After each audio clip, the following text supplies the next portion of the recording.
హల్లెలూయా. జ్యోతిర్మయుడా నా ప్రేమ ప్రియుడా, స్తుతి మహిమలు నీకే.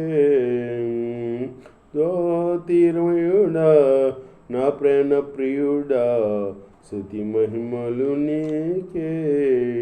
నా ఆత్మలో అనుక్షణం నా అతిశయము నీవే, నా ఆనందము నీవే, నా ఆరాధన నీవే.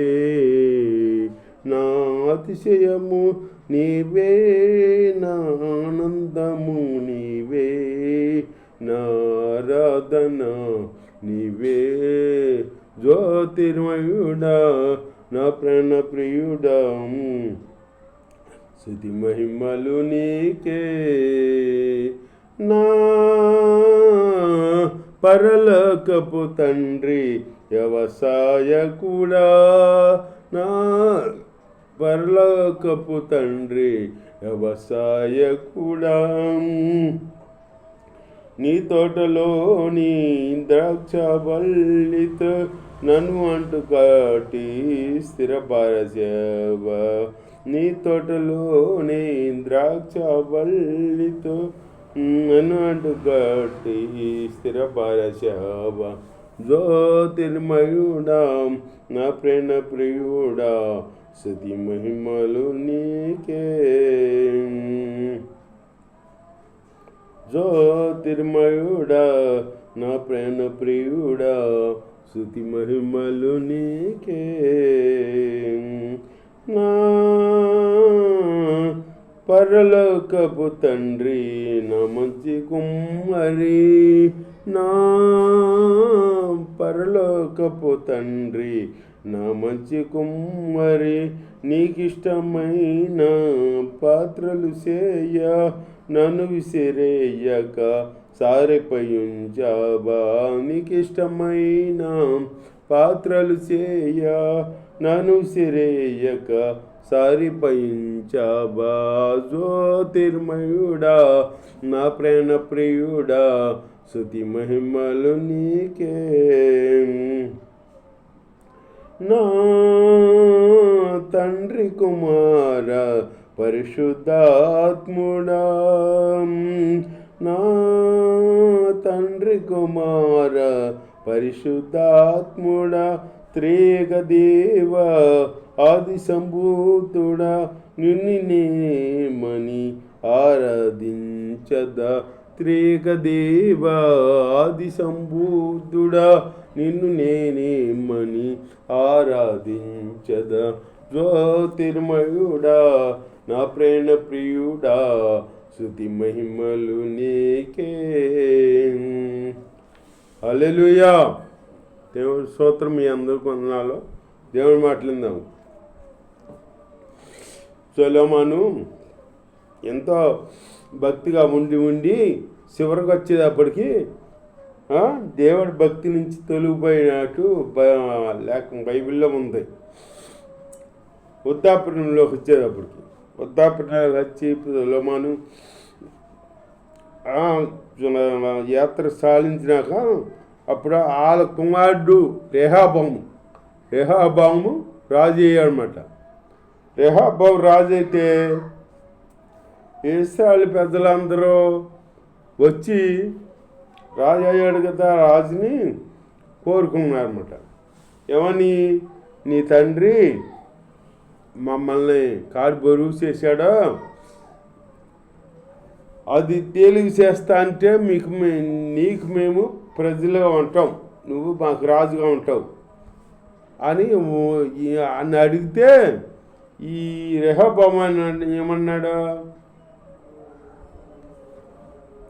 ఏమన్నాడంటే వెళ్ళి 3 రోజులు ఆగ్రామన్నాడు. ఆగ్రామంటే వెళ్ళిపోయారన్నమాట. వెళ్తే ఆ పెద్దలను కేకేసి, ఆ సొలొమోను రాజు ఉన్నప్పుడు పెద్దలు ఉంటారు కదా, ఆ పెద్దలను కేకేసి అడిగాడనమాట. ఈ ప్రజలు వచ్చి నాతో నీ తండ్రి మా కాడి బరువు చేశాడో, ఆ కాడి నిన్ను సులువు చేస్తే మీకు మేము ప్రజలుగా ఉంటాము, నీవు మాకు రాజుగా ఉంటావు అని అన్నారు. మరి ఏం చేయమంటారు? ఏం చేయనంటే అప్పుడు వీళ్ళు అన్నారు, చెప్పారు, బాగా చెప్పారు. ఆ పెద్దలు చెప్పిన పద్ధతి ప్రకారం ఫాలో అవ్వకుండా మళ్ళీ ఈ ఇతనతోటి స్నేహితులు ఉంటారు కదా, రెహోబోము స్నేహితులు ఉంటారు కదా, ఆయనతో పెరిగిన వాళ్ళు ఉంటారు కదా, వాళ్ళని ఐడియా అడిగాడు మళ్ళీ. ఇట్లాగా ఇశ్రాయేలు పెద్దలు అందరూ వచ్చి నన్ను ఇట్లా అడిగారు, నీ తండ్రి మా కాడి బరువు చేశాడు, ఆ కాడిని నీవు సులువు చేస్తే మేము ప్రజలమై ఉంటాము, నీవు మాకు రాజు అయి ఉంటావు అన్నారు. మరేం చేయమంటారా అని అడిగాడు అన్నమాట. దేవుని స్తోత్రం, హల్లెలూయా. ముందు బాగానే అడిగాడు పెద్దల్ని. పెద్దల మాట తీసుకోకుండా మళ్ళీ ఈ కుర్రోళ్ళని అడిగాడు అన్నమాట. ఎవరో ఈయనతో పెరిగిన వాళ్ళని, ఈయనతో పెరుగుతారు కదా కొందరు యవనాస్తుల స్నేహితులు, ఆ స్నేహితులు అడిగేటప్పటికి వాళ్ళు ఏం చెప్పారు, నా తండ్రి మిమ్మల్ని సూకులతో హింసించాడు, నేను కొరడాలతో హింసిస్తాను అని చెప్పు. నా తండ్రి మిమ్మల్ని బానిసలుగా పెంచాడు, నేను ఇంకా బానిసలుగా నేను ఎంచుతాను అని చెప్పి మీకు కష్టం కలగజేస్తాను అని చెప్పు అని వాళ్ళు చెప్పారన్నమాట. వాళ్ళు చెప్పేటప్పటికి ఈ పెద్దలు అడిగాడు కదా, పెద్దలను అడిగిన మాట వదిలేసి వీళ్ళు చెప్పిన మాట పట్టుకున్నాడు. పట్టుకుని వాళ్ళు వచ్చిన తర్వాత చెప్పాడు, దేవుని స్తోత్రం, హల్లెలూయా. వాళ్ళు వచ్చి అడిగారు, మరి ఏం ఆలోచించారు రాజు అని. అప్పుడు నా తండ్రి మీకు కాడి బరువు చేశాడు కదా, నేను ఇంకా బరువు చేస్తాను అన్నాడు. నేను ఇంకా బరువు చేస్తాను, నా తండ్రి మిమ్మల్ని చూకులతోనే హింసించాడు, నేను కొరడాలతో హింసిస్తాను అని అన్నాడన్నమాట. ఎవరన్నా మిమ్మల్ని హింసిస్తే బానిసగా చేసి మిమ్మల్ని హింసిస్తాను, మేము దండిస్తాను అంటే ఎవరైనా ఉంటారా? వాళ్ళ దగ్గర ఆయన దగ్గర ఉంటారా? ఎవరైనా ఉండరు కదా. ఈ మాట చెప్పేటప్పటికి వాళ్ళు ఎక్కడోళ్ళు అక్కడ వెళ్ళిపోయారు అన్నమాట. దేవుని స్తోత్రం, హల్లెలూయా. అప్పుడులో ఇడిపోయిందన్నమాట రాజ్యం. అప్పటి వరకు ఈ సొలొమోను రాజు, రెహోబోము రాజు, దావీదు రాజులు. అప్పటి నుంచి ఇశ్రాయేలు 2 గోత్రాలుగా ఇడిపోయారు. 2 రాజులు, యోధా గోత్రానికి ఒక రాజు, ఇశ్రాయేలు గోత్రానికి ఒక రాజు మాట. విడిపోయారు, 2 రాజ్యాలుగా విడిపోయారు. అప్పుడు యోధా గోత్రానికి ఏమో ఒక రాజు, ఇశ్రాయేల్ గోత్రానికి ఈ రెహోబోము రాజు విడిపోయారన్నమాట. అప్పుడు విడిపోయింది. సొలొమోను కుమారుడు రాజు ఉన్నప్పుడు అప్పుడు 2 రాజ్యాలుగా విడిపోయినాయి అన్నమాట. ఇశ్రాయేల్ పెద్దలు విడిపోయారు. అప్పటి నుంచి 2 రాజ్యాలుగా నడుస్తున్నాయి అన్నమాట. అలాగే ఈ రెహోబోము మామూలుగా పెద్దోళ్ళు ఆలోచన తీసుకుని అట్లా చేసినట్టే మరి ఎట్లా ఉండేదో అట్లా చేయకుండా ఈ కుర్రోళ్ళు ఆలోచన తీసుకున్నాడు అన్నమాట. తీసుకుని నేను ఇంకా హింసిస్తాను మిమ్మల్ని అంటే ఉంటారా? ఎవరైనా ఉంటారా? ఉంటారు కదా. ఇప్పుడు మిమ్మల్ని బాధ పెడతాను నేను, మిమ్మల్ని ఎక్కువ బాధ పెడతాను నేను అని మాకు మీద రింగా చెబుతుంటే వాళ్ళు ఉంటారా? నేను శిక్షిస్తాను, నిన్ను ఆడ చేస్తాను ఇటు చేస్తాను వాళ్ళు ఉంటారా? మన దగ్గర ఉండరు కదా. వాళ్ళు వెళ్ళిపోయి ఇంకో రాజ్యం పెట్టుకున్నారు. వాళ్ళు ఒక రాజ్యం అయిపోయింది, వీళ్ళతో ఒక రాజ్యం అయిపోయింది. అప్పుడు ఈ రెహోబోము ఈ గోత్రం ఒక రాజు, వాళ్ళు యోధా గోత్రం ఒక రాజు. అప్పుడు ఇశ్రాయేల్ పెద్దలు అప్పటి నుంచి ఒక రాజే అప్పుడు దాకా. అప్పటి నుంచి ఇద్దరు రాజులు అయిపోయారు అన్నమాట. యోధా గోత్రానికి ఒక రాజు, ఇశ్రాయేలు గోత్రానికి ఒక రాజు అయ్యారన్నమాట. అలాగే చీల్చేవాళ్ళు వస్తారు, కుమారులు పుట్టేవాళ్ళు పెద్దవాళ్ళు మంచోళ్ళే. ఇప్పుడు ఇశ్రాయేలు ఉన్నారు, ఓ పాస్టర్ ఉంటాడు, ఓ పాస్టర్ మంచిగా సేవ చేస్తాడు, ఆయన కుమారుడు ఉంటాడు, ఆ కుమారులు వస్తారన్నమాట.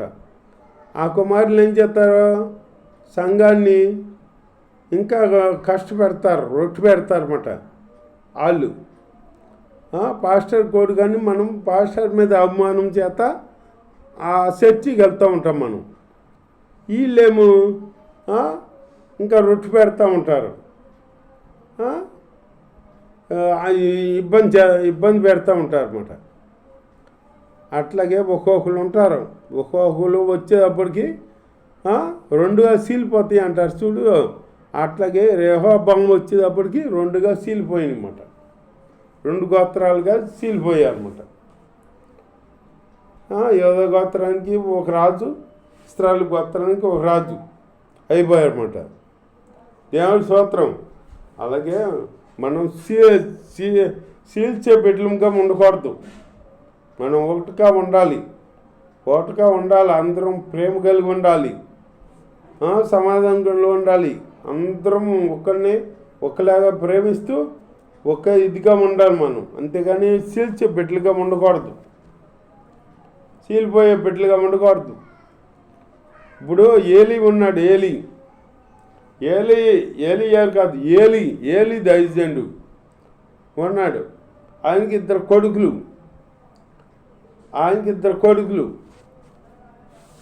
ఆ కొడుకులు ప్రవర్తన మంచిది కాదు. ఏలి దైవజనుడు మంచి ఆయన, బాగా దైవజనుడు, మంచి దైవజనుడు. మరి ఆయనకు పుట్టిన కొడుకులు వాళ్ళ ప్రవర్తన బాగోలా. కాబట్టి చర్చికి వచ్చిన ఆడపిల్లలతో అసహ్యంగా ప్రవర్తించేవాళ్ళంట అని బైబిల్లో ఉంది. అలా సమూయేలు ఉన్నాడు, మళ్ళీ సమూయేలు ఉన్నాడు ఏలి దగ్గర, అక్కడ ఉంటున్నాడు, ఏలి దగ్గర ఉంటున్నాడు, దేవుడికి పరిచయం చేస్తా అక్కడ ఉంటున్నాడు ఏలి దగ్గర. మరి ఆయన మంచి బుద్ధి, ఏలి బుద్ధి ఇట్లాంటి బుద్ధి అయింది ఏలి కొడుకులది. అప్పుడు దేవుడికి నచ్చల, వీళ్ళ ప్రవర్తన నచ్చల. ఈయన ఏలి అనుకుంటున్నాడు, నా తర్వాత నా కొడుకులు దైవజనులు అవుతారు కదా అనుకుంటున్నాడు, అనుకుంటున్నాడు. కానీ దేవుడికి వీళ్ళు చేసే పనులు నచ్చపోతే అప్పుడు వీళ్ళని నేను చంపేస్తాను, ఆ ఏలి కొడుకులు చనిపోతారు అని సమూయేలుతో చెప్పాడన్నమాట. ఈ మాట పరిచయం చేస్తే సమూయేలుతో చెప్పాడు, బాలుడైన సమూయేలుతో చెప్పాడు దేవుడు.